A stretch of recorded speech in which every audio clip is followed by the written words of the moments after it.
Hello students, welcome to my YouTube channel. और harmonic function जो unit number 4 का हिस्सा चल रहा है, तमाम क्वेश्चंस आपके पास पहुंच चुके हैं। उसी सीरीज के तहत एक क्वेश्चन और लिखा हुआ है इस वीडियो में। तो find the imaginary part of the analytic function whose real part is this.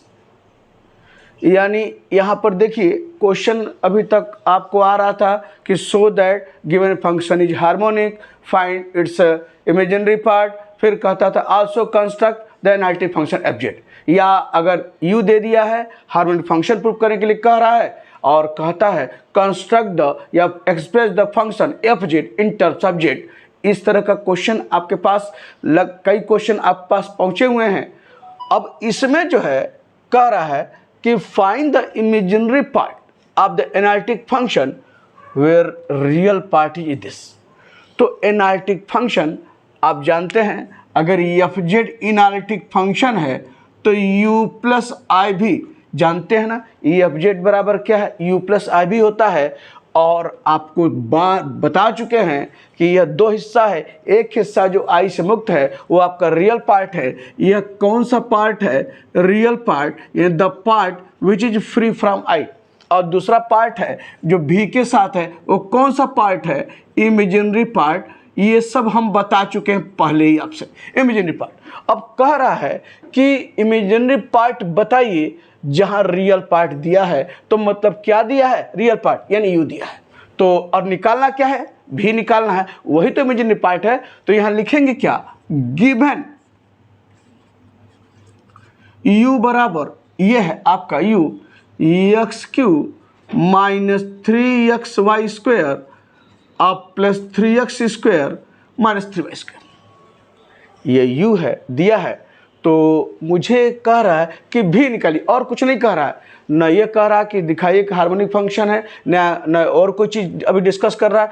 केवल कह रहा है कि इमेजिनरी पार्ट बताइए, और वह किसके बराबर है? भी के बराबर है। तो मुझे क्या निकालना है? भी निकालना है। तो भी निकालने के लिए आपको पता है कि पहले आप derivatives del u by del x del u by del y की जरूरत पड़ेगी, तो वह निकाल लिया जाए। और फिर उसके बाद भी के लिए टोटल डिफरेंशिएशन के माध्यम से आगे बढ़ते हैं। तो यहाँ लिखिए now del u upon del x, del u by del x क्या होगा? 3x स्क्वायर एक्स के रिस्पेक्ट, और ये क्या हो जाएगा भैया? Minus 3y square. ठीक, और ये क्या हो जाएगा? 2x इंटू 3 यानी 6x, और ये 0 हो गया एक्स के रिस्पेक्ट में। अब y के रिस्पेक्ट कर लीजिए del u upon del y, तो y के रिस्पेक्ट में यह 0, ये 2y हुआ तो कितना हुआ? माइनस 6xy यानी 2y यानी क्या है? Minus 6xy। और ये देखिए ये भी क्या है आपका? y के रिस्पेक्ट यह 0, और ये क्या हो जाएगा? Minus 6y। तो 2y इंटू 3 माइनस 6y। तो ये आपका जो है del u by del x और del u by del y आपने निकाल लिया। अब चलते हैं उसी रिजल्ट से टू फाइंड यानी imaginary part that is v, यानी भी निकालना यहां पर। तो ये लिखिए to find imaginary part v, to find imaginary part that is v, यानी भी निकालने की बात है। तो जैसे हर क्वेश्चन में वैसे इसी क्वेश्चन में फ्रॉम टोटल डिफरेंशिएशन, या वी नो दैट, जो लिखना चाहें लिखिए। वी नो दैट क्या होता है? डी भी बराबर del v by del x d x अब plus del v by del y d y. ठीक, अब जब लिख लिया है तो एनालिटिक फंक्शन तो कह ही रहा है।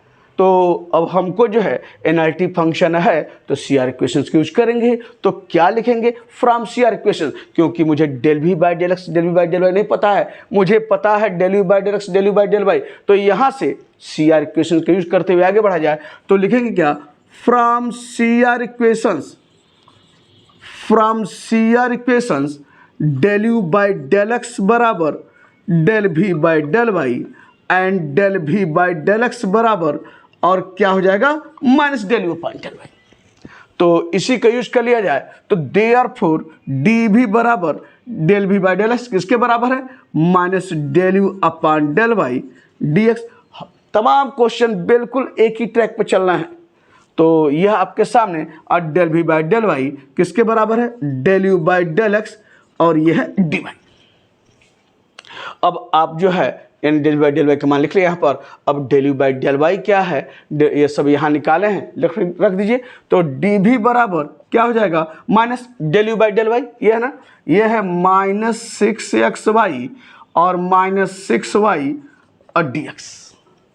और del u by del x क्या है भैया जी, यह आपका है plus 3x square minus 3y square, अब फिर है प्लस 6x और यह है आपका dy। समझ में आ रहा होगा सारी चीजें। अब महत्वपूर्ण बात क्या करना है, इंटीग्रेट करना है भाई। इंटीग्रेशन जहां x dx के साथ रहे, y dy के साथ रहे तो बहुत आसान है, कांस्टेंट रहे सिर्फ तो बहुत आसान है। लेकिन जहां x dy के साथ हो, y dx के साथ हो, तब ये होता है कि इसका राह क्या है, कैसे इसका राह निकलेगा, आसान कैसे होगा। तो आपसे इसके पहले कई क्वेश्चन ऐसे आए हैं जो x dy के साथ y dx के साथ, तो हम लोग दोनों टर्म को एक पास लेते हुए देखते थे कि किसका डिफरेंशिएशन है। तो देखा जाए फिर वही बात आ गई है। तो जो देखिए कोई कुछ ऐसा हिस्सा जो x dx के साथ है, y dy के साथ है, अगर है तो निकाल लीजिए। देखिए यहाँ पर कहीं कोई भी हिस्सा ऐसा नहीं है। यहाँ पर देखिए, यहाँ ये मिल रहा है आपका, ये 3y स्क्वायर dy, इसको अलग कर लेंगे क्योंकि x dx और y dy निकल जाएगा। लेकिन यहाँ पर देखिए कहीं x फ्री नहीं है, y के साथ है। यहाँ पर केवल ये देखिए y है तो y इसके साथ dy के साथ है, तो इसको निकाल कर, तो जो x dx y dy के साथ अगर है तो उसको किनारे करते हुए आगे बढ़ते हैं, क्योंकि उसका इंटीग्रेशन क्या है वो आपको पता है। तो यहाँ से आगे बढ़ते हैं और चलिए देखिए, देयरफॉर क्या हो जाएगा, डी भी बराबर माइनस माइनस प्लस, ये हो गया आपका 6xy, ठीक, और ये भी ये प्लस हो जाएगा, ये हो जाएगा प्लस 6y dx। तो ऐसे लिख देते हैं 6xy dx और प्लस ये हो जाएगा क्या, 6y dx। तोड़ दिया ब्रैकेट, माइनस माइनस प्लस, तो 6xy dx और प्लस 6y dx हो गया। अब यहाँ चलते हैं, ये आपका क्या है, प्लस 3x स्क्वायर और ये है आपका dy, 3x स्क्वायर ये हो गया dy। आगे हम इसको मिटा देते हैं, ये तो हम लिख ही चुके हैं हम लोग। 3x स्क्वायर dy और ये क्या होगा भैया, माइनस 3y स्क्वायर और dy। एक काम करते हैं, कोई बात नहीं, चलिए, माइनस 3y स्क्वायर ये है dy और यह क्या है, प्लस 6x dy, ठीक। इसमें सिर्फ अगर कहा जाए कि अभी देखकर किसका इंटीग्रेशन कर सकते हैं, तो आप कहेंगे इसका इंटीग्रेशन कर सकते हैं, माइनस 3y स्क्वायर dy। तो जिसका कर सकते हैं उन्होंने वही बताया, x अगर dx के साथ रहे, y dy के साथ रहे, तो जिसका इंटीग्रेशन आपको देखते ही पता चल जाएगा क्या होगा इंटीग्रेशन, उसको किनारे कर लेते हैं। तो और देखिए कोई ऐसा हिस्सा नहीं है जो केवल x dx के साथ हो और y dy के साथ हो, इसको छोड़कर इसको किनारे करते हुए अब हम लोग जो है, अब देखा जाए कौन कौन से टर्म लिया जाए कि कुछ काम बने आपका। तो यहाँ पर देखिए तो दो चीज़ है, 6xy है और यहाँ पर 6 यहाँ पर भी है, और ये देखिए तो कैसे रास्ता बनेगा, ये देखिए, एक आपको बता चुके हैं, ध्यान रखिएगा, df(xy) बता चुके हैं। मैं इसको मिटा देता हूं, आपको बता चुके हैं कि df(xy) यानी यही लिख रहे हैं, यानी xy का डिफरेंशिएशन क्या लिखते हैं, x dy और प्लस y dx। इसके कई क्वेश्चन में इस तरह का आया है। तो देखिए तो कुछ दो टर्म ऐसे इसमें दिख रहे हैं जो इस तरह का दिखाई देगा और उसका डिफरेंशिएशन df(xy) होगा, आप जानते हैं। तो कौन कौन टर्म है, एक टर्म ये है और एक टर्म ये है, इसको हम लोग क्या कर लेंगे, एक पास कर लेंगे, और दूसरा जो बाकी जो बच रहा है उसको एक पास करके देखा जाए क्या बात बन रही है क्या। तो यहां पर हम लिख रहे हैं डी भी आप जैसे ये लिखा, ऐसे लिख रहे हैं 3x स्क्वायर, ये लिखा 3x स्क्वायर ये dy, और इसको जो बच गया ये लिख रहे हैं, अब प्लस 6x है तो 6x, चलिए एक लाइन लिख लेते हैं, 6xy और ये है dx, एक पास कर लिया। और जो ये टर्म है, ये टर्म जो लाइन खींचे हैं, एक पास कर लीजिए 6y dx या 6x dy, जो लिखना हो 6x dy, चाहे पहले ये लिख लीजिए, क्या फर्क पड़ता है, 6x dy और ये है प्लस 6y dx, एक पास कर लिया। और एक जो टर्म किनारे है इसको लिख लीजिए -3y² dy, ये आपके सामने। तो आगे बढ़ते हैं, यहां देखिए तो dv बराबर अगर 3 कॉमन लें x² dy, ठीक। और यहां अगर 2 बचा है, 2 बचा ना, तो 2 को क्या मैं ऐसे लिख सकता हूं, 2xy को y इंटू 2x dx लिख सकते हैं। क्या लिख सकते हैं? अरे भैया 3 कॉमन होगा 2xy हुआ, और 2xy को हमने क्या किया, y इंटू 2x क्यों लिखा, अभी आपको समझ में आएगा। y इंटू, यानी यहां पर 2xy है, 3 कॉमन लेने के बाद, तो हमने 2xy को y यहां लिख दिया और 2x dx एक साथ कर लिया। क्या फर्क पड़ता है, क्यों ऐसा किया, अभी आप देखेंगे। और यहां देखिए 6 कॉमन ले लीजिए तो x dy और प्लस क्या है, y dx, इसकी बात कर रहा है। और यहां पर ये तो सब स्पष्ट है ही है कि इसका इंटीग्रेशन तो आपको पता ही है क्या होने वाला है। अब यहां बात करते हैं dv, ये 3 है, देखिए ये आ गया वही x dy plus y dx, तो आप बिल्कुल लिख सकते हैं ये किसका डिफरेंशिएशन है, ये xy का है। अब इसकी बात करते हैं, ये भी किसी का डिफरेंशिएशन है, किसका है, देखिए मैं लिख रहा हूं, क्या आपको लग रहा है कि वो उसका डिफरेंशिएशन होगा, यानी क्या है, यानी डिफरेंशिएशन ऑफ x² y, देखिए तो x² y, दो फंक्शन के प्रोडक्ट का डिफरेंशिएशन, तो d ऑफ x² y लिखेंगे, यहां मैं लिख रहा हूं d ऑफ x² y, तो क्या होता है, एक को छोड़िए दूसरे को डिफरेंशिएट कीजिए, तो x² को छोड़ा y को डिफरेंशिएट करेंगे, ठीक। अब प्लस y को छोड़ेंगे x² करेंगे क्या, 2x dx, यही होगा ना, ये देखिए आपके सामने दिख रहा है x² dy अब प्लस y 2x dx, तो यह डिफरेंशिएशन किसका हुआ, x² y को, समझ में आ गया आपको। और यहां पर आपको बता चुके हैं 6x dy plus y dx किसके बराबर, किसका डिफरेंशिएशन है, डिफरेंशिएशन ऑफ xy, तो ये आपका क्या हुआ, डिफरेंशिएशन ऑफ xy इसका, और ये आपका क्या है, -3y² dy। अब तो काम सब आसान हो गया, इंटीग्रेटिंग अब यहां से इंटीग्रेटिंग, और यहां से क्या होगा, dv इंटीग्रेशन आप ऐसे कर सकते हैं, dv इंटीग्रेशन आप ये हो गया क्या, dx² y आप प्लस 6 इंटीग्रेशन आप क्या हुआ, dxy -3 इंटीग्रेशन आप क्या हुआ, y² dy। और इंटीग्रेशन ऑफ dv क्या होगा, आप जानते हैं, integration of dv is equal to आपका v हो गया, और यहां से आगे बढ़ते हैं, v बराबर 3, और इंटीग्रेशन ऑफ dx² y लगातार बता रहे हैं, क्या होगा इसका इंटीग्रेशन, यही होगा x² y। फिर वही चीज कभी भी इस तरह से रहे, यानी इंटीग्रेशन ऑफ dx² y², तो x² y², integration of dx रहे, तो आप जानते हैं इंटीग्रेशन ऑफ dx क्या होगा, यह उसी तरीके से इंटीग्रेशन ऑफ dx² y होगा, तो क्या होगा, x² y। आपको लगातार बताया है, तो इंटीग्रेशन ऑफ dx² y क्या होगा, x² y, और प्लस 6 ये क्या होगा, इंटीग्रेशन ऑफ dxy क्या होगा, ये xy होगा, क्या बिल्कुल होगा, यह इंटीग्रेशन ऑफ dxy xy। अरे जिस तरह से इंटीग्रेशन ऑफ dx होता है, तो इंटीग्रेशन ऑफ d जो रहेगा xy रहेगा तो xy, x² y² रहेगा तो x² y², xy रहेगा या x² y रहेगा तो x² y, या dz² रहेगा तो z², सब आप बता चुके हैं। तो ये 6 है, तो इसका क्या हुआ इंटीग्रेशन, यानी xy, और -3 y² का क्या होगा, y³ 3, और प्लस कांस्टेंट ऑफ इंटीग्रेशन। एक लाइन लास्ट लाइन है, देयरफॉर क्या होगा, v बराबर 3x² y अब प्लस 6xy, और ये 3 से 3 कट जाएगा, क्या आएगा, y³ अब प्लस c, ये है, यही किसका मान है, इमेजिनरी पार्ट यानी v का, तो 3x² y plus 6xy minus y³ plus c। तो इस क्वेश्चन में सिर्फ आपको जो है एक इमेजिनरी पार्ट की बात कर रहा है, और इस तरह से आपने क्वेश्चन को पूरा किया है। और कुछ क्वेश्चंस, क्योंकि हार्मोनिक फंक्शन पर लगातार क्वेश्चन आपके पास डिस्कस करके आपके पास पहुंचे हैं, कुछ क्वेश्चंस और हैं वो आपको जो एक इस वीडियो में या एक वीडियो और जरूरत पड़ी तो आपका सब बहुत अच्छे से जितने क्वेश्चंस मैक्सिमम डिस्कस किए गए हैं सब पूरे हो जाएंगे आपको जो है इस वीडियो और अगले वीडियो के अंतर्गत। तो इसके बाद नेक्स्ट क्वेश्चन नंबर 8 की चर्चा करते हैं। वो देखिए क्या है। क्वेश्चन नंबर 8 देखिए, ये आपके सामने है।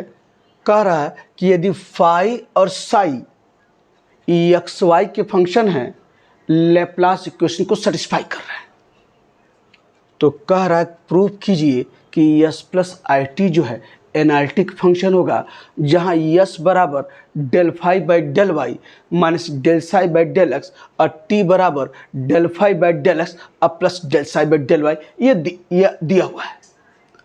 तो अब अगर हम ऐसे अगर सोचें कि दो तरीके हैं। पहले तो जो है यह पहला तरीका जो एक्स वाई जो फाई और साई एक्स वाई का जो फंक्शन है लैप्लास इक्वेशन सेटिस्फाई कर रहा है, और हम दिखा दें कि यस प्लस आई टी जो है एनालिटिक फंक्शन होगा जहां यस और टी दिया है। अगर हम इसको दूसरे ढंग से सोचना चाहें तो मान लेते हैं कि यह क्या है, यस प्लस आई टी जो है एनालिटिक फंक्शन है, ये दिया हुआ है, और यस और टी, यस बराबर क्या है, टी बराबर क्या है, इसका यूज करते हुए दिखा दें कि फाई और साई लैप्लास इक्वेशन को सेटिस्फाई करते हैं। तो अगर हम चलें भाई रिजल्ट प्रूफ करना है, चाहे यह दिया है फिर यह दिखा दीजिए या यह दिया है यह दिखा दीजिए। तो अगर हम दिखाना चाहें प्रूफ करने के लिए कि इफ यहाँ जो है s plus i t is analytic function, या ऐसे मान लीजिए let s plus i t is analytic function, is analytic आपका यस प्लस आई टी है, क्या है, एनालिटिक है, जहां वेयर यस बराबर दिया है del phi upon del y minus del psi by del x, और टी बराबर दिया है del phi by del x और plus del psi upon del y. तो मान लिया s plus i t analytic है, यस और टी आपके सामने दिया हुआ है, और हमको अब दिखाना है कि फाई और साई जो एक्स वाई के फंक्शन हैं लैप्लास इक्वेशन को सेटिस्फाई कर रहा है। तो आपको हमने बताया है कि अगर जो है लैप्लास इक्वेशन क्या होता है, अगर u और v, आपको u और v के रूप में बताया है, u और v ये एक्स वाई के फंक्शन है, तो लैप्लास इक्वेशन यही होता है ना, del two u upon del x square अब plus del two u upon del y square बराबर 0, और del two u upon v del two v upon del x square अब plus del two v upon del y square 0। यही तो Laplace equation होता है। और आपको बताए हैं कि any function satisfies Laplace equation it is called harmonic function. तो हमको जो है यानी अब इसको दिखाना है, अब u और v न होकर किसके रूप में है, आपके फाई और साई के रूप में है। तो हमने क्या किया है कि यह मान लिया है कि s plus i t analytic है और यस और टी दिया हुआ है, और मुझे दिखाना है कि यह फाई और साई लैप्लास इक्वेशन को सेटिस्फाई करेंगे। तो मतलब क्या है, जहां यू है वहां पर क्या लिखेंगे, फाई, यानी ये हो जाएगा आपका phi del two phi upon del x square और del two phi upon del y square, आपको ठीक। और फिर साई तो ये लिख सकते हैं, जहां भी है क्या लिखेंगे, del two psi upon del x square और del two psi upon del y square. तो हमको यह दिखाना है कि यह जो है लैप्लास इक्वेशन को सेटिस्फाई करता है, यानी फाई और साई जो एक्स वाई के फंक्शन है लैप्लास इक्वेशन को सेटिस्फाई करता है। तो अब समझ में आ गया होगा कि हम कैसे प्रोसीड कर रहे हैं। हम मान लिए हैं कि s plus i t analytic है, जहां यस और टी दिया हुआ है, और हमको दिखाना है कि जो फाई और साई एक्स वाई के फंक्शन है लैप्लास इक्वेशन को क्या करता है, सेटिस्फाई कर रहे हैं, यानी आपका लैप्लास इक्वेशन ये है। तो ये अगर ऐसा दिखा देते हैं तो रिजल्ट आपका प्रूफ हो जाएगा। तो समझ में आ गया कि कैसे प्रोसीड करना है। तो अब चलते हैं यहाँ पर आई एस पर। एस प्लस आई टी जो है क्या है, एनालिटिक फंक्शन है। जब एनालिटिक फंक्शन है तो आप जानते हैं कि सी आर इक्वेशंस क्या होगा, मस्ट बी सेटिस्फाइड। तो इफ सिंस आप कह सकते हैं कि s plus i t is analytic function, आपने माना एनालिटिक है, तो therefore C R equations must be satisfied, C R equations must be satisfied. ठीक, और that is C R equations क्या होता है, यहां देखिए एस प्लस आई टी है और आप जानते हैं कि यू प्लस आई भी में, क्योंकि यू और भी आपके दिमाग में बैठा हुआ है, तो उस केस में सी आर इक्वेशंस क्या होता है, जब यू प्लस आई भी एनालिटिक फंक्शन होता है तो उस केस में सी आर इक्वेशंस क्या होता है, del u upon del x बराबर del v upon del y, and del v by del x बराबर क्या होता है, sorry del u upon del x, del v upon क्या हो जाएगा, del u by del x, और क्या हो जाएगा, del v by del x बराबर क्या होगा, minus del u upon del y. पता है ना, तो del u by del x equal to del v by del y, and del v by del x बराबर minus del u upon del y. यही तो सी आर इक्वेशन होता है। You और जब यू प्लस आई भी जब क्या होता है, एनालिटिक फंक्शन है, तो यह यू और भी में है, यहाँ एस और टी में है, एस और टी जो है अगर एनालिटिक फंक्शन है तो C R equation must be satisfied. तो क्या लिखेंगे, जहाँ यू है वहाँ क्या लिखेंगे, यस, तो क्या हो जाएगा, इसको देख रही, तो ये हो जाएगा that is del s upon del x, del s upon del x equal to del v, यानी क्या है टी, तो डेल टी अपॉन क्या हुआ, डेल वाई। यहां देखिए जहां यू है वहां पर यहां यस है, और जहां भी है यहां पर क्या है, आपका टी है। तो इसमें जहां यू है यस रख दीजिए और जहां भी है टी रख दीजिए, तो पहला रिजल्ट आपके सामने, एंड दूसरा क्या हो जाएगा, भी, यानी del t upon del x, देखिए भी के स्थान पर क्या है टी, एंड क्या है minus del u upon del y, तो माइनस डेल एस अपॉन क्या हो गया, डेल वाई आपके सामने। तो यह सी आर इक्वेशन आपने लिखा है। और अब चलते हैं, गिवन क्या दिया है, यस और टी दिया हुआ है, तो अब हम लोग इसका जो है कैसे इस्तेमाल किया जाए, इसे देखिए। दिस इम्प्लाई, मैं यहां से लिखना चाहता हूं कि del s by del x है, यहां पर ये मान लिया इक्वेशन नंबर 1 और इक्वेशन नंबर इसको 2, फ्रॉम ये है इक्वेशन नंबर 1, ऐसे मान लिया इक्वेशन नंबर 2। ठीक, ये तो बता चुके हैं क्या प्रूव करना है, तो मैं इसको मिटाता हूं और चलिए, तो अब यहां से आगे बढ़ते हैं, फ्रॉम इक्वेशन नंबर 1, चलिए यहां लिखते हैं फ्रॉम इक्वेशन नंबर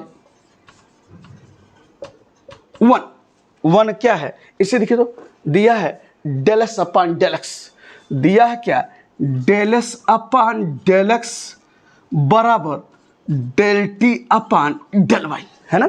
ठीक, ये दिया है। अब यहां देखिए तो यस और टी भी आपको दिया हुआ है, यस ये है और टी आपके सामने है, तो इसमें यस और टी का मान रखा जाए। देखिए तो this implies del by del x of, s आपका क्या है, del phi by del y, और minus del psi by del x. ठीक, del phi by del y minus del psi by del x, ये क्या दिया, यस दिया है। और फिर यहां पर डेल बाई डेल वाई और टी आपका क्या है, del phi by del x, और प्लस क्या है, del psi upon del y. ठीक, आपका यहां पर टी हमने लिख लिया। अब पार्शियली डिफरेंशिएट करना है, जानते हैं जब आप del phi by del y को एक्स के रिस्पेक्ट में पार्शियल डिफरेंशिएट करेंगे तो यही आएगा ना, del two phi upon del x del y, और जब इसको करेंगे तो क्या आएगा, minus del two psi upon क्या हो जाएगा, del x square, del two psi upon del x square, यानी आप किसके रिस्पेक्ट में, del psi by del x को एक्स के रिस्पेक्ट में पार्शियल डिफरेंशिएट कर रहे हैं। और यहाँ जाइए बराबर क्या है, फिर इसको किसके रिस्पेक्ट में, आपको वाई के रिस्पेक्ट में, तो क्या आएगा, del two phi upon del y del x, और ये क्या हो जाएगा, प्लस आपका del two psi upon del y square, यानी वाई के रिस्पेक्ट में आपने किया। जब यह हमने लिखा है तो इधर थोड़ा देखिए तो दिस इम्प्लाइज, अगर हम बात करें, ध्यान से देखिएगा, आप जानते हैं इन पार्शियल डिफरेंशिएशन आप जानते हैं कि del two f upon del x del y is equal to del two f upon del y del x, ये बराबर होता है, आप जानते हैं ना। तो थोड़ा देखिए तो del two phi upon del x del y, फिर del two phi upon del y del x, एक ही चीज हुआ कि नहीं हुआ। तो जब एक चीज दोनों एक ही है तो यह और यह कैंसिल होगा क्या, बिल्कुल कैंसिल होगा। जब कैंसिल हो गया तो देयरफॉर क्या हुआ यहां पर आपका जो है, देयरफॉर यहां पर अगर हम इसको उधर ले जाएं तो यही होगा ना, del two psi upon del x square, del two psi upon del x square और प्लस क्या है, del two psi upon del y square. हुआ कि नहीं हुआ, del two psi upon del x square अब plus del two psi upon del y square क्या है, बराबर जीरो आया कि नहीं आया। यही क्या है, लैप्लास इक्वेशन है कि नहीं है आपका जो है, तो सेटिस्फाई कर रहा है लैप्लास इक्वेशन। जो हमने दोनों रिजल्ट लिखा था कि लैप्लास इक्वेशन को सेटिस्फाई करके दिखाना है, तो एक आपने दिखा दिया कि जो साई फंक्शन एक्स वाई का है लैप्लास इक्वेशन को सेटिस्फाई कर रहा है। और ठीक अब हम इस इक्वेशन को लेकर हम दिखाएं कि क्या वह result del two phi upon del x square plus del two phi upon del y square बराबर जीरो आ रहा है क्या। अगर होगा तो आपका फाई भी क्या होगा, एक्स वाई का जो फंक्शन होगा लैप्लास इक्वेशन को सेटिस्फाई करते हुए दिखाई देगा, तो आपका रिजल्ट जो है प्रूफ हो जाएगा। तो यहां पर अब हमने दिखा दिया। अगेन अब लिखते हैं from equation two,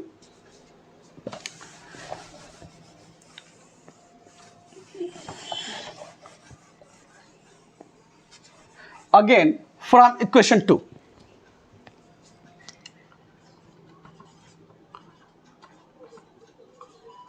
from equation 2 देखिए, अब इसको लेते हैं del t by del x, del t by del x बराबर minus del s upon del y. ठीक, अब फिर टी और यस का मान रख लिया जाए, तो this implies del by del x आप और टी क्या भैया जी, del phi by del x, del phi by del x अब plus del psi by del y t, यानी आपका एक्स और टी हमने लिखा है।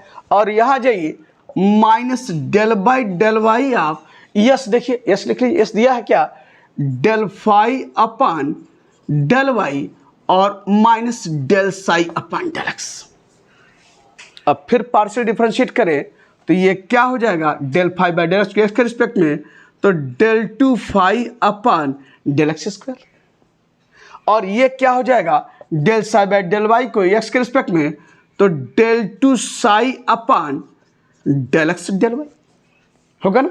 और इधर आ जाइए माइनस, फिर वाई के रिस्पेक्ट में करेंगे del phi by del y को, तो minus del two phi upon del y square और माइनस माइनस प्लस, और फिर क्या हो जाएगा, del psi by del x को डेल बाई डेल वाई के रिस्पेक्ट में, तो क्या आएगा, del two psi upon del y del x. समझ में आ रहा होगा सब। और अभी हमने बताया है कि del two f upon del x del y बराबर del two f upon del y del x, तो del two psi upon del x del y बराबर del two psi upon del y del x, दोनों बराबर होंगे। तो जब बराबर होंगे तो ये कैंसिल हुए कि नहीं कैंसिल हुए, तो देयरफॉर आपका क्या हुआ, यानी डेल टू फाई, इसको इधर लाएं तो del two phi upon del x square अब plus del two phi upon del y square बराबर जीरो। तो ये भी क्या है, लैप्लास इक्वेशन हुआ कि नहीं हुआ। तो आपको जो रिजल्ट प्रूफ करना था आपने प्रूफ कर दिया। तो आप कह सकते हैं therefore phi and psi are functions of x and Y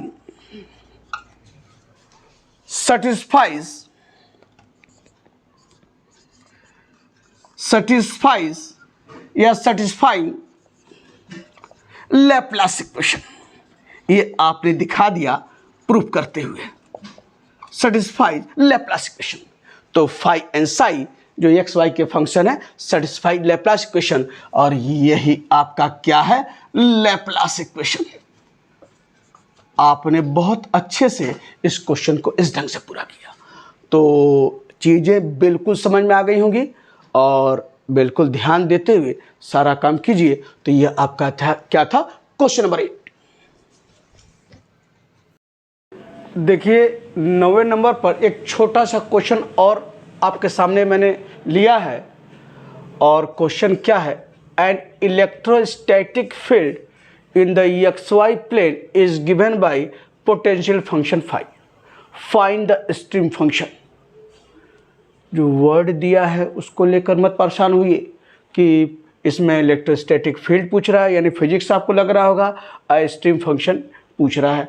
तो हमारा पर्पज है, जो आप u और v के रूप में आप काम करते आए हैं, u दिया है, v निकालना है, वही पार्ट इस ये दिया हुआ है, यानी फाई दिया है, और स्ट्रीम फंक्शन मान लेते हैं साई जो है आपका क्या है, Sai B the stream function.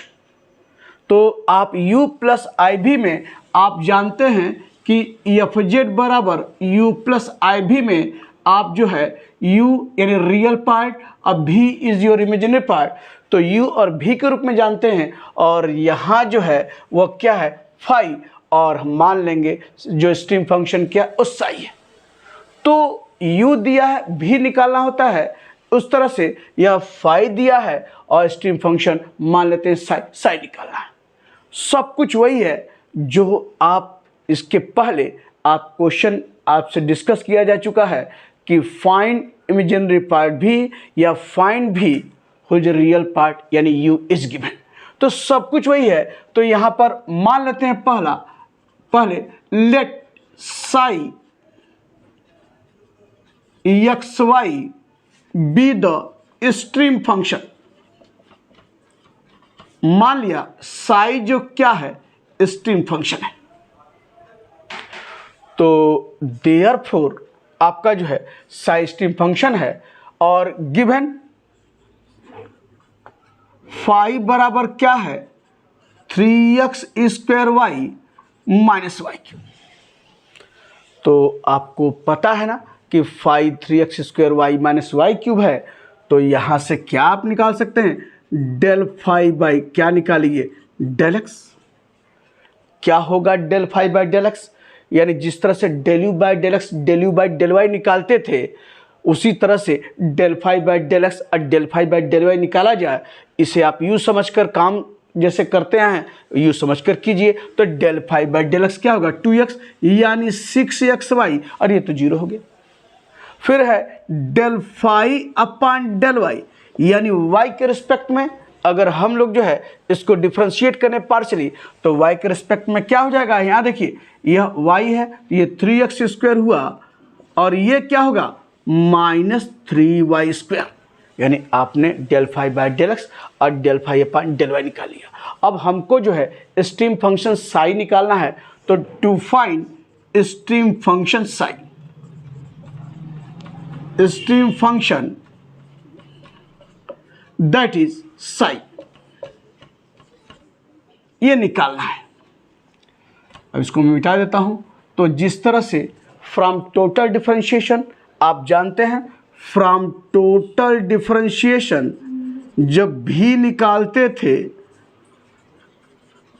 तो क्या लिखते थे, d v equal to del v upon del x d x अब plus del v upon del y d y. तो उसी तरह से v के स्थान पर हम क्या इस्तेमाल कर रहे हैं, साई, तो डी साई बराबर del psi by del x d x अब plus del psi by del y d y. ठीक, यानी भी जहां लेते थे हमने साई लिया है, क्योंकि फंक्शन इस रूप में है फाई प्लस आई साई के रूप में, और आप u प्लस आई भी के रूप में आप लगातार क्वेश्चन किए हैं। तो जब ये हो गया है तो इसके बाद क्या करते थे, सी आर इक्वेशंस का यूज करते थे। तो फ्रॉम सी आर इक्वेशंस जब फंक्शन एफ जेड बराबर यू प्लस आई भी जो होता था एनालिटिक होता था तो सी आर इक्वेशंस क्या लेते थे, del u upon del x बराबर del v upon del y, और फिर क्या लिखते थे, del v by del x बराबर minus del u upon del y लेते थे ना। अब मैंने क्या बोला है, यहाँ u के स्थान पर क्या है, फाई है, और v के स्थान पर क्या है, साई है। तो लिखा जाए सी आर इक्वेशन तो del u by del x मतलब क्या है, del phi by del x बराबर del v upon del y, यानी v क्या है, psi, del psi upon del y. समझ में आ रहा होगा। एंड फिर क्या है दूसरा, del v by del x, तो del v by del x यानी आपका देखिए तो साई, यानी भी के स्थान साई है, del psi upon del x बराबर, अब माइनस क्या होगा भी यानी यू, तो क्या होगा del phi upon del y, यानी इसमें यू के स्थान पर फाई रख दीजिए, अब भी के स्थान पर साई, तो सब दिखाई देगा, del phi by del x equal to del psi by del y, और यहाँ भी del psi by del x minus del phi upon del y. यही करना है, यू के स्थान पर फाई अब भी के स्थान पर साई करते हुए आपने लिख लिया। अब हम लोग जो है क्या किया जाए, अब यहाँ पर जब इसका इस्तेमाल करते हैं इसमें, तो देयरफॉर क्या हो जाएगा, मैं इसको मिटा देता हूँ, देयरफॉर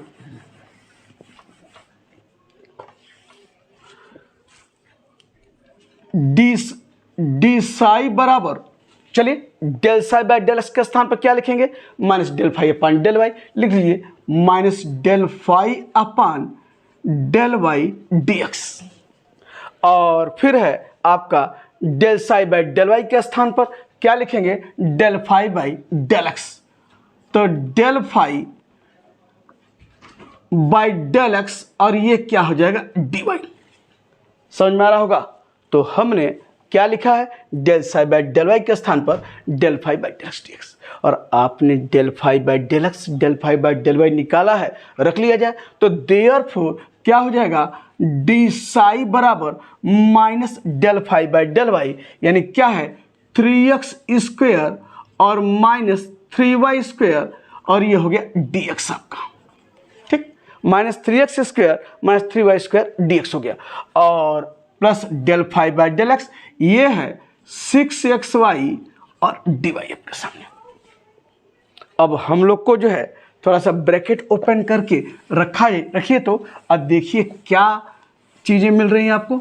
देयरफॉर क्या हो जाएगा यहाँ पर, डी साई बराबर तोड़िए माइनस 3x स्क्वायर dx, अब माइनस का माइनस में मल्टीप्लाई प्लस, तो प्लस क्या हो जाएगा 3y स्क्वायर dx, और ये क्या है प्लस 6xy dy। अब मुझे स्ट्रीम फंक्शन साई निकालने के लिए क्या करना रहेगा, इंटीग्रेट करना रहेगा। अब थोड़ा राइट हैंड साइड देखिए, तो अभी किसका इंटीग्रेशन आपको दिख रहा है कि आप निकाल सकते हैं, आप एक्स स्क्वायर डी एक्स का इंटीग्रेशन आप निकाल सकते हैं। आपको पता है कि अगर एक्स डी एक्स रहे या वाई डी वाई का रूप रहे, यानी कोई फंक्शन एक्स का हो या कांस्टेंट टर्म हो डी एक्स के साथ हो, या वाई फंक्शन कोई हो और डी वाई के साथ हो और कांस्टेंट भी उसके साथ हो, तो आप आराम से उसका इंटीग्रेशन मतलब निकाल सकते हैं। लेकिन जहाँ एक्स वेरिएबल हो और उसके साथ डी वाई लगा हो, या वाई वेरिएबल हो और x लगा हो dx लगा हो, तो वहाँ पर चीज़ें आपको पता है कि डायरेक्ट इंटीग्रेट नहीं कर सकते हैं। यानी x y के साथ अगर dx हो या dy हो या आपका जो है इस रूप में हो, तो आप जो है इंटीग्रेट उस तरह से नहीं कर सकते हैं। तो यहाँ पर क्या तरीका होता है बता चुके हैं कि जो है x dx के साथ केवल कांस्टेंट हो के साथ हो या कांस्टेंट न हो, या y का फंक्शन हो dy के साथ हो, कांस्टेंट हो या कांस्टेंट ना हो, तो उसको किनारे करते हुए उसको इंटीग्रेट करना काम आसान होता है। बाकी जो x और y का जो फंक्शन होता है, यानी y dx के साथ हो, x dy के साथ हो, या xy dx के साथ हो, या y स्क्वायर x dy के साथ हो, तो उसको क्या करते हैं, एक पास रखते हुए देखते हैं कि क्या किसी का डिफरेंशिएशन बन रहा है क्या। तो यहाँ पर देखिए ये चीज़ें तो दिख रही हैं। अब इसकी बात आ गई है, यहाँ पर x देखिए dx है तो y, यहाँ पर x y है तो dy है। ऐसा तो है नहीं कि आप वाई स्क्वायर कांस्टेंट मान कर इंटीग्रेट करेंगे, ये तो होता नहीं है। यहाँ पर आपका dy तो x कांस्टेंट मान कर इंटीग्रेट करेंगे, ऐसा तो होता नहीं है। तो हमको देखना है कि इसको एक साथ लेने के बाद क्या किसी का डिफरेंशिएशन बन रहा है क्या। तो यहाँ पर हम लिखते हैं डी साई बराबर -3x² dx अब प्लस यहाँ अगर 3 कॉमन ले लिए तो ये क्या आएगा y², ये हो गया dx, ठीक, y² dx। और ये आपका क्या यहाँ आएगा 2x और y dy, 2x y dy। हमने 3 जो है कॉमन ले लिया है, ठीक। तो अगर हम एक चीज़ मैं लिखना चाह रहा हूँ, ध्यान देखिएगा, 2x हमने 3 कॉमन लिया है तो ऐसे लिख लीजिए तो -3x² dx अब +3 ये है y² dx, इसको ऐसे लिख रहे हैं x और 2y dy। अरे भाई हमने 2 को इसके साथ y के साथ कर दिया, मल्टीप्लिकेशन में क्या फर्क पड़ता है। या दिस इम्प्लाई डी साई बराबर -3x² dx अब +3, थोड़ा इसको देखिए तो ये 2 है, इसको देखिए तो किसी का डिफरेंशिएशन दिख रहा है क्या।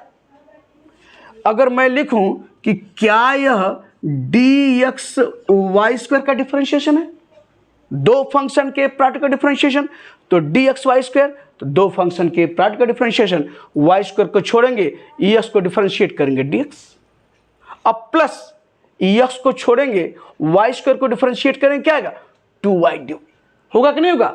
तो किसका डिफरेंशिएशन दिख रहा है dxy², यानी वही चीज है dxy², 2 फंक्शन के प्रोडक्ट का डिफरेंशिएशन, आपने x को छोड़ा यानी क्या है आप y² को छोड़ रहे हैं तो x को डिफरेंशिएट करेंगे dx, अब प्लस अब x को छोड़ दीजिए y² को डिफरेंशिएट करेंगे, क्या आएगा 2y dy।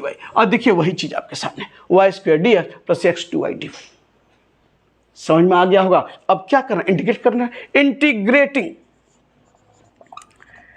इंटीग्रेटिंग तो इंटीग्रेशन ऑफ डी साई अब -3 इंटीग्रेशन ऑफ x² dx अब +3 इंटीग्रेशन ऑफ यह dxy² और प्लस अभी कांस्टेंट ऐड कर लेंगे, यानी इंटीग्रेशन हमने जो है सबका किया है। तो दिस इम्प्लाइज, यहां देखिए तो डी साई का इंटीग्रेशन साई और -3 x² का क्या होगा x³ 3, और यहां देखिए तो +3 इंटीग्रेशन ऑफ dxy²। आपको बता चुके हैं कि इंटीग्रेशन ऑफ जैसे dx होता है dxy क्या होगा xy, उसी तरीके से इंटीग्रेशन ऑफ dxy² क्या होगा, यही ना होगा xy²। ये देखिए d of x d of xy तो dxy² क्या होगा xy², तो इस इंटीग्रेशन क्या हुआ xy² अब +c कांस्टेंट ऑफ इंटीग्रेशन। तो इसके बाद लास्ट लाइन आप यहां से कैंसिल करते हुए लिख सकते हैं देयरफॉर क्या हो जाएगा आपका साई बराबर यहां से माइनस माइनस कैंसिल, तो ये सारी 3 से 3 कैंसिल तो -x³ और ये है +3xy² और +c, यही क्या है स्ट्रीम फंक्शन है, आप साई के रूप में ये आपके साथ।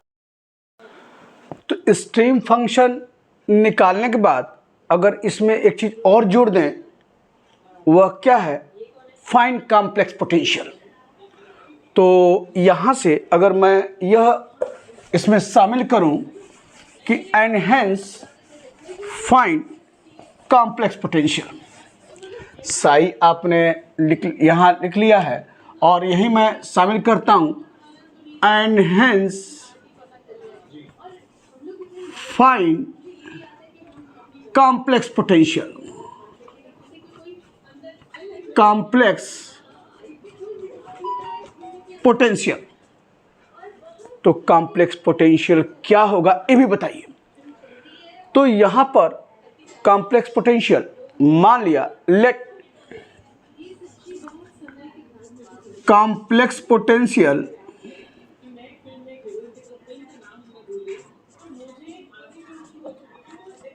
B W.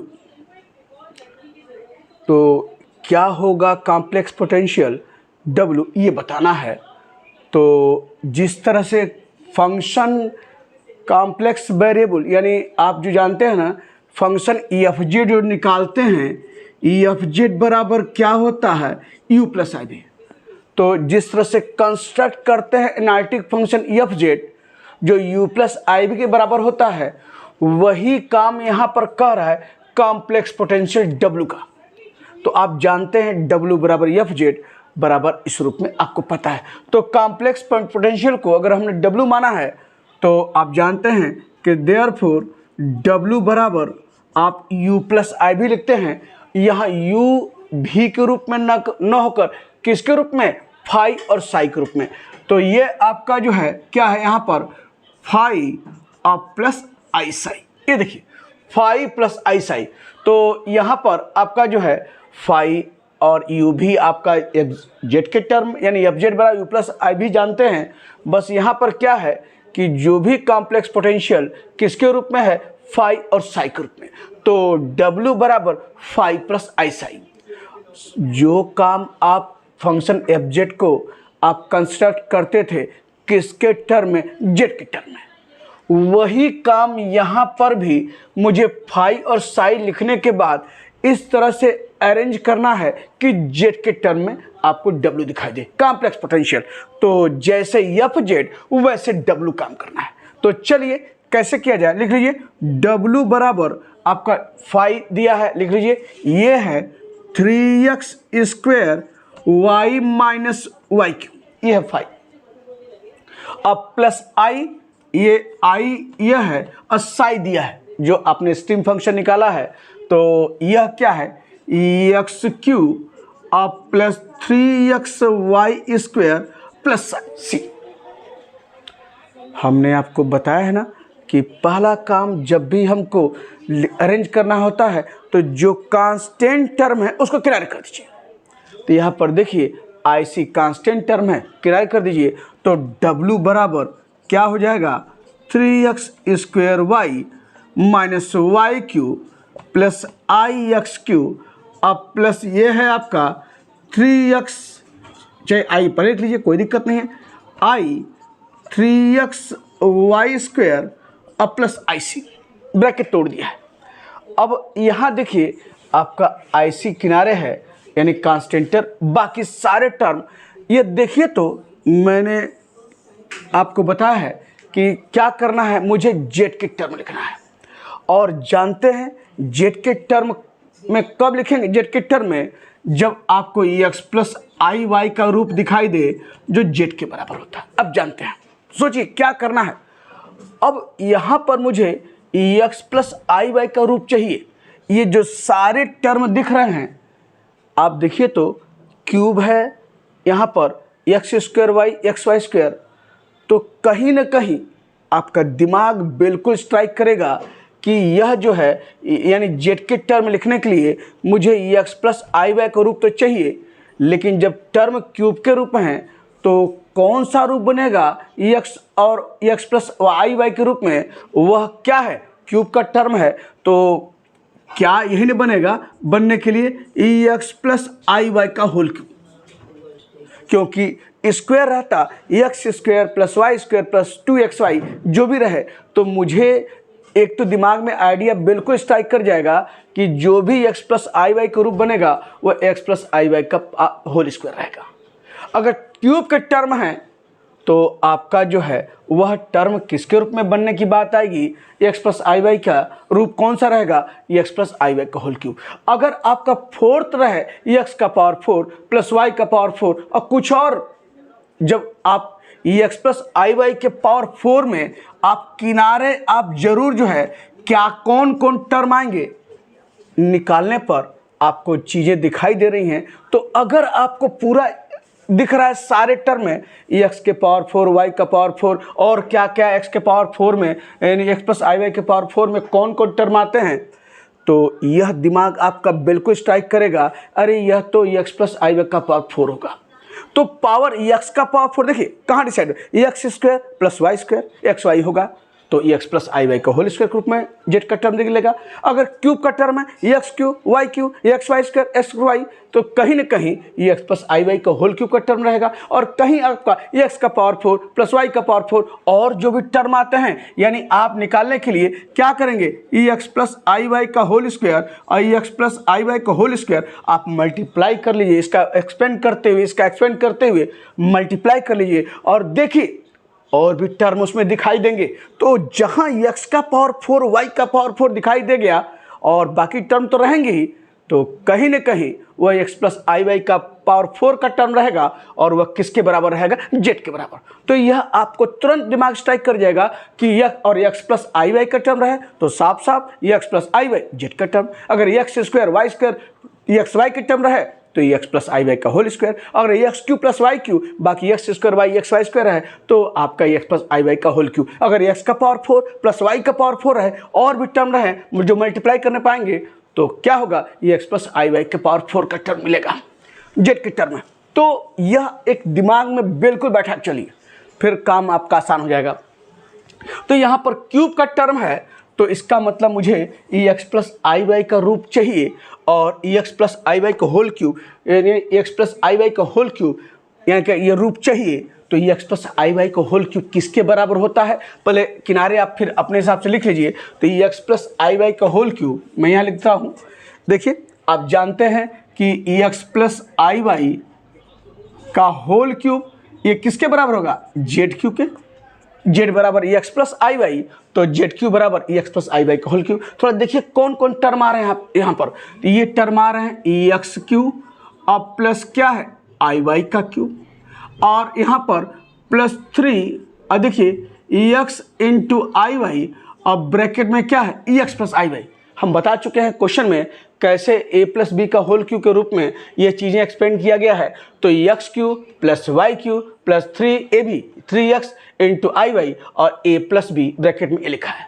अब अगर हम लोग इसको तोड़ा जाए तो ऐसे तोड़ लीजिए, x cube plus i cube y cube ऐसे बनाए रखिए, कोई दिक्कत नहीं है, प्लस आई वाई का होल क्यू, यहाँ देखिए 3 यह है एक्स का एक्स में एक्स स्क्वायर और आई वाई मल्टीप्लाई कर लिया, और यहाँ देखिए यह आपका क्या आएगा प्लस 3x और आई वाई का होल स्क्वायर।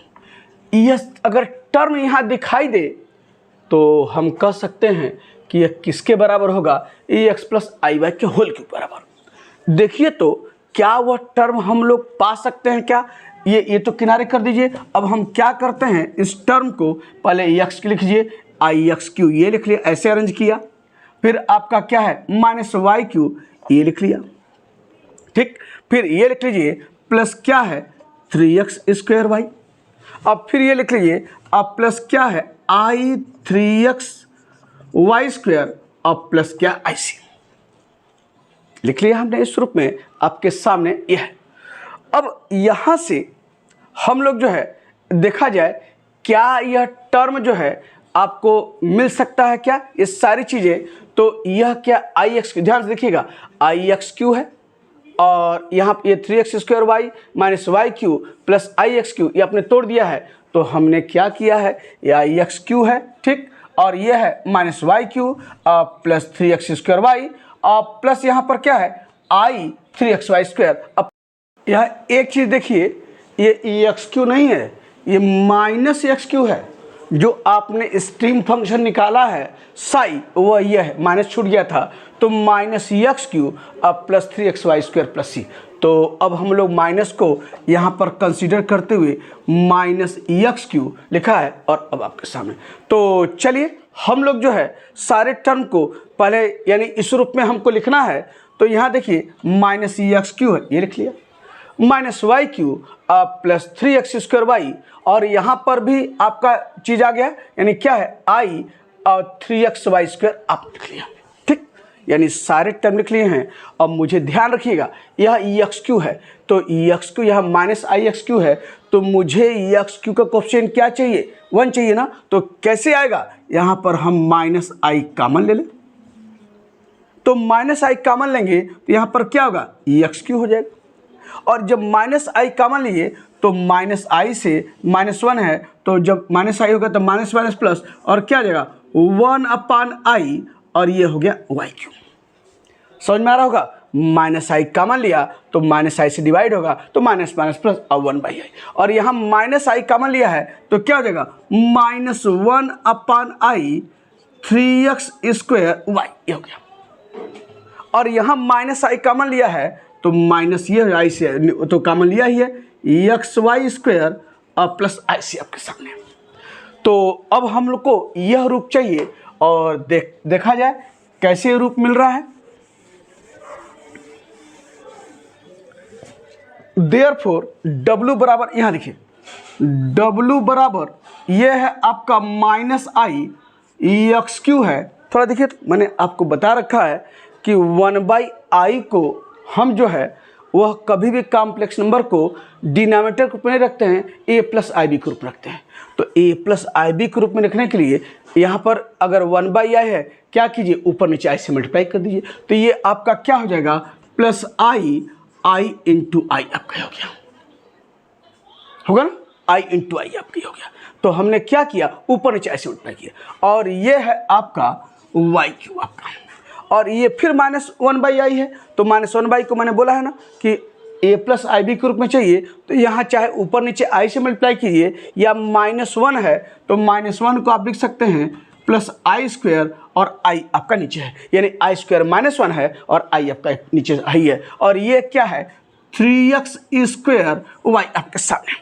ठीक, अब यहाँ देखिए -3xy² है, तो क्या हम -1 जो है उसको हम लिख सकते हैं क्या i² 3xy² लिख सकते हैं, बिल्कुल लिख सकते हैं i² 3xy²। और अब हम ब्रैकेट बंद करते हुए ये आपका क्या ic। अब चलते हैं, यहाँ देखिए यहाँ पर -i है, देखिए ex³ तो आ गया, और ये देखिए i इंटू प्लस i/i² है, और i² क्या होता है -1 होता है ना, तो मैं यहाँ लिख दे रहा हूँ -i, और ये है y³। ध्यान से i² -1 माइनस ये है i आपका, और यहाँ से i से i एक कैंसिल होगा तो i 3x² y हो गया, और ये आपका है +i² 3x, इसको ऐसे लिख सकते हैं क्या, ध्यान से ये लिख लिया 3x, और इस i² को मैं यहाँ लिख लिया i² y² और प्लस ic लिख सकते हैं। अरे भैया i² यहाँ कर दिया तो i² y² ये है ic आपके सामने। अब एक चीज़ w बराबर -i है, देखिए ex³ है, अब प्लस iy का क्यूब है, थोड़ा देखिएगा iy का क्यूब है, हम इसको लिखना चाहें तो यही होगा ना i³ y³ होगा, और i³ क्या लिख सकते हैं i² इंटू y, और ये है आपका क्या y³, और i² क्या होता है -1, तो i² -1 तो -i(y³ हुआ क्या, ये देखिए -i(y³), देखिए दिखाई दे रहा है क्या -i(y³), -i(y³ है, और किसके बराबर लिखना है i(y) का होल क्यूब। हमने i(y) का होल क्यूब को एक्सपेंड करते हुए दिखाया कि आया किसके बराबर है -i(y³, और तब हम क्या कर सकते हैं -i(y³ के स्थान पर क्या हमने लिख सकते हैं क्या i(y) का होल क्यूब, तो ये क्या हुआ अब +i(y) का होल क्यूब आपके सामने। कैसे लिखा है ये आपके सामने कि -i(y³ को कैसे हमने i(y) का होल क्यूब लिखा है ये आपके सामने। अब यहाँ से इसको ऐसे लिख सकते हैं +3x² और i(y) को अगल बगल कर दीजिए i इंटू y, अब प्लस ये है 3x है और i² y² है, क्या हम लिख सकते हैं क्या i(y) का होल स्क्वायर लिख सकते हैं, i(y) का होल स्क्वायर और प्लस ic आपके सामने। अरे भाई i² को जब इसको तोड़ेंगे i² y² तो हमने क्या लिख दिया i(y) का होल स्क्वायर। अब देखिए तो क्या आप जो है जो ex प्लस i(y) का होल क्यूब लिखे हैं, क्या सारे टर्म उस रूप में दिखाई दे रहे हैं क्या। यहाँ देखिए ex³ है प्लस यहाँ पर चाहे तो यहाँ ब्रैकेट बड़ा लगा दीजिए, ये बड़ा ब्रैकेट ये से लगा लिया, यहाँ देखिए ex³ है ठीक, प्लस आई वाई का होल क्यूब है, ठीक, प्लस 3x² आई वाई, देखिए अब प्लस 3x क्या आई वाई का होल स्क्वायर, सारे टर्म आपके मिल गए किसके, एक्स प्लस आई वाई के होल क्यूब के। तो हम इसके स्थान पर क्या लिख लें, यानी माइनस आई, अब पूरा क्या है ये, यहाँ से यहाँ तक ये आपका क्या है, एक्स प्लस आई वाई का होल क्यूब, ये आपके सामने, और प्लस ये आपका क्या है IC। और आप जानते हैं ना कि W बराबर माइनस आई, और जब ये x प्लस आई वाई आ गया है तो किसके बराबर होता है, Z के, तो यह x प्लस वाई जेड, तो ये बराबर Q है, तो क्या होगा, का पावर 3 है, तो I minus I Z Q plus IC, और यही आपका क्या है, कॉम्प्लेक्स पोटेंशियल आप जो दिया है फाई और साइन निकालने के बाद आपने कॉम्प्लेक्स पोटेंशियल इस तरह से निकाला है, किसके टर्म, जेड के टर्म में। जब भी मैंने बोला है चाहे कंस्ट्रक्ट करने के लिए फंक्शन ऑफ जेड या आपने कॉम्प्लेक्स पोटेंशियल निकालना है तो किसके रूप में निकालना होता है, जेड के टर्म में।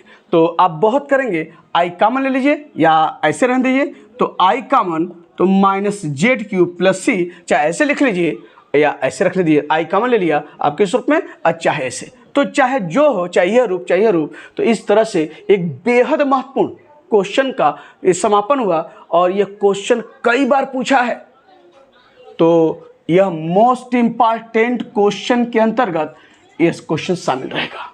तो तमाम क्वेश्चन, 9 क्वेश्चंस हमने डिस्कस किया आपके हार्मोनिक फंक्शन, आपके कॉन्जुगेट, हार्मोनिक कॉन्जुगेट भी निकालने के लिए, फिर आपका u दिया है रियल पार्ट, इमेजिनरी पार्ट भी निकालने के लिए, फिर एनआरटी फंक्शन कंस्ट्रक्ट कैसे करते हैं, ये सब कुछ जो है ये सब डिस्कस किया है। तो अब जो है आगे जो है अगले वीडियो में कुछ और नई चीज़ें लेकर आते हैं, तो फिर आपसे मुलाकात होती है आगे।